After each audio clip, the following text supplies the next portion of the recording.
Dhoraji civil hospital એક sub district hospital તરીકે કાર્યરત છે, જ્યાં દરરોજ મોટી સંખ્યામાં દર્દીઓ સારવાર લેવા આવે છે. જુલાઈ મહિનાના આંકડા મુજબ હોસ્પિટલમાં 30,000થી વધુ ઓપીડી નોંધાઈ છે. હોસ્પિટલ તંત્ર દર્દીઓની સારવાર માટે તમામ સુવિધાઓ પૂરી પાડી રહ્યું છે, જેમાં પૂરતી દવાઓ, નિષ્ણાંત તબીબોની ટીમ અને અત્યાધુનિક લેબોરેટરીનો સમાવેશ થાય છે. હોસ્પિટલમાં ગાયનેક, આંખ, સ્કિન, ડેન્ટલ, ઓર્થોપેડિક, જનરલ સર્જન અને ફિઝિશિયન સહિતના નિષ્ણાંત ડોક્ટરોની ટીમ સતત સેવા આપી રહી છે. અમારી હોસ્પિટલની મંથલી ઓપીડી જુલાઈ મહિનાની 30,248 છે, એટલે પર એવરેજ એક દિવસની 1,000 કરતાં વધારે છે. એનું મુખ્યત્વે કારણ છે અમારી હોસ્પિટલમાં તમામ પ્રકારની દવાઓ ઉપલબ્ધ છે, લેબોરેટરી અદ્યતન છે અને જે ટેસ્ટ અમે નથી કરતા તે આઉટસોર્સ કરેલા છે. મેડિકલ ઓફિસરની તમામ જગ્યાઓ ભરેલી છે અને 90% કન્સલ્ટન્ટ પણ ઉપલબ્ધ છે. અત્યારે મુખ્યત્વે ઓપીડીમાં શરદી, ખાંસી, વાયરલ અને ડાયરિયા વોમિટિંગના કેસો જોવા મળે છે. ડેન્ગ્યુના કોઈ કેસ રિપોર્ટેડ નથી. ઇન્ફેક્શન મિક્સ અને સિઝનલ છે. લોકોને ખાસ સલાહ છે કે ઉકાળેલું પાણી પીવું, ક્લોરિનેટેડ પાણીનો ઉપયોગ કરવો અને મચ્છરજન્ય રોગોથી બચવા માટે મચ્છરદાનીનો ઉપયોગ કરવો. દર્દીઓની માત્ર ઓપીડી જ નહીં, પરંતુ લેબોરેટરીમાં લોહીની તપાસ માટે પણ ભારે ભીડ જોવા મળી રહી છે. અત્યારે હોસ્પિટલમાં 600થી 1,000 સુધીની ઓપીડી રહેતી હોય છે. મોટા ભાગે વાયરલ અને બેક્ટેરિયલ ઇન્ફેક્શનના કેસો વધુ છે. નામ ખીમજીભાઈ ગોવાભાઈ. તકલીફ મને એ થઈ છે કે મને અહીંયા સરકારીમાં રિપોર્ટ કરાવ્યો તો એમાં કમરાની અસર દેખાડી કે કમરો થઈ ગયો એવું કહેવામાં આવ્યું. એ પછી સોનોગ્રાફી પણ કરાવ્યું.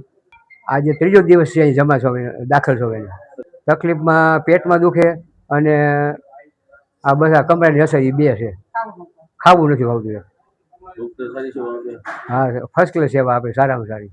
મારું નામ ડૉક્ટર કમલેશ દરજીયા છે. હું અહીંયા પેથોલોજીસ્ટ તરીકે ગવર્મેન્ટ હોસ્પિટલ ધોરાજીમાં અત્યારે સેવા બજાવું છું. અત્યારે હોસ્પિટલમાં દર્દીઓ જે આવે છે એમાં અંદાજે તમારે 600થી 1,000 સુધીની ઓપીડી રહેતી હોય છે, જેમાં મોટે ભાગે અત્યારે જે ઇન્ફેક્શન્સના કોઝ વધારે હોય છે અને આ ઇન્ફેક્શનના દર્દીઓમાં મોટે ભાગે વાયરલ અને બેક્ટેરિયલ ઇન્ફેક્શન્સનું પ્રમાણ વધારે જોવા મળે છે. આ બધા ઇન્ફેક્શન્સમાં મોટે ભાગે જેટલા પણ રિપોર્ટ ડૉક્ટર દ્વારા જોવામાં આવે છે એ પ્રમાણેના બધા જ ટેસ્ટ આપણે ત્યાં કરતા હોઈએ છીએ. જેમાં મોટે ભાગે આપણે હેમેટોલોજી, ક્લિનિકલ પેથોલોજી તેમજ બાયોકેમિસ્ટ્રી અને માઇક્રોબાયોલોજીને લગતા રિપોર્ટ્સ આપણે અહીંયા કરીએ છીએ, જેથી કરીને જેટલા પણ રિપોર્ટની જરૂર જણાય એ પ્રમાણે દર્દીને જે જરૂર જણાતી હોય એ પ્રમાણે આપણે એના રિપોર્ટિંગ કરીએ છીએ. વધુમાં ધોરાજી તાલુકામાં જ અંદાજિત 29 જેટલા ગામડાઓ છે કે જેનું આ એક કેપિટલ તરીકે ધોરાજી સબ ડિસ્ટ્રિક્ટ હોસ્પિટલ છે. તો આ બધા કેપિટલ્સમાં અત્યારે ધોરાજી ખાતેની આ બધી સુવિધાઓ પૂરી પાડવામાં આવે છે અને જરૂર જણાય જો અમારી પાસે જે ટેસ્ટ ના થતા હોય તો અમે એને બહાર પણ મોકલી એનું રિપોર્ટિંગ કરાવતા હોઈએ છીએ. લેબોરેટરીમાં સીબીસી, હેમેટોપેથોલોજીને લગતા, ઇમ્યુનોલોજીને લગતા, સિરોલોજી તેમજ બાયોકેમિસ્ટ્રીને લગતા ટેસ્ટ કરવામાં આવે છે. આ ઉપરાંત એનાટોમિક પેથોલોજીને લગતા ટેસ્ટ પણ આપણે ત્યાં કરવામાં આવે છે. કોઈ વખત ડેન્ગ્યુની જરૂર જણાય તો એના સેમ્પલ્સ અમે રિપોર્ટિંગ કરવા માટે બહારની લેબોરેટરી સાથે અમારા આઉટસોર્સિંગ સાથે મોકલી આપતા હોઈએ છીએ. હાલના ઇન્ફેક્શન્સ મોટે ભાગે બેક્ટેરિયલ અને ના કેસીસ છે, તેમજ વાયરલ ઇન્ફેક્શનના કેસીસ પણ વધારે જોવા મળે છે. આ સિઝનને જોતા આ પ્રકારના ઇન્ફેક્શન્સનું પ્રમાણ વધારે હોય છે, કે જેમાં એને ટેસ્ટિંગ દ્વારા આપણે એને પકડી શકીએ છીએ અને યોગ્ય નિદાન અને યોગ્ય સારવાર આપી શકીએ. હું ડૉક્ટર જયેશભાઈ સેઠિયા એસડીએસ ધોરાજી ખાતે અધિક્ષક તરીકે ફરજ બજાવું છું. તાજેતરમાં અમારી હોસ્પિટલની મંથલી ઓપીડી જુલાઈની કહીએ તો 30,248 છે, એટલે પર એવરેજ એક દિવસની 1,000 કરતાં વધારે છે.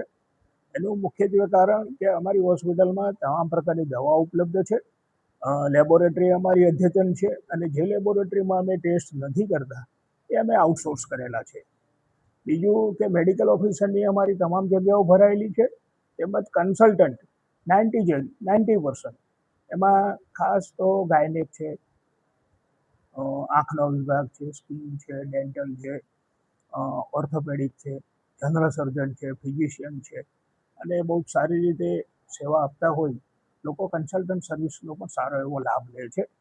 અત્યારે મુખ્યત્વે ઓપીડીમાં શરદી, ખાંસી, વાયરલ અને ડાયરિયા વોમિટિંગના જનરલ ઓપીડીમાં કેસો જોવા મળે છે. ડેન્ગ્યુના કેસ કેવા કોઈ કેસ આવે? ડેન્ગ્યુના કેસ એવા કોઈ રિપોર્ટેડ નથી થયા.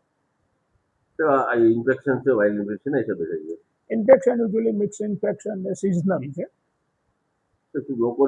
લોકોને ખાસ તો સલાહ આપવાની કે જે ડેન્ગ્યુ કે મચ્છરજન્ય રોગો હોય, પાણીજન્ય હોય, તો ખાસ કરીને ઉકાળેલું પાણી પીવું જોઈએ, ક્લોરિનેટેડ વોટર નો ઉપયોગ કરવો જોઈએ.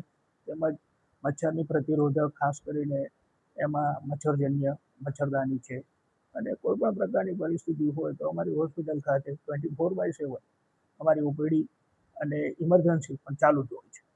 જીડીસી ન્યૂઝ સાથે વિપુલ ધામેચા, ધોરાજી.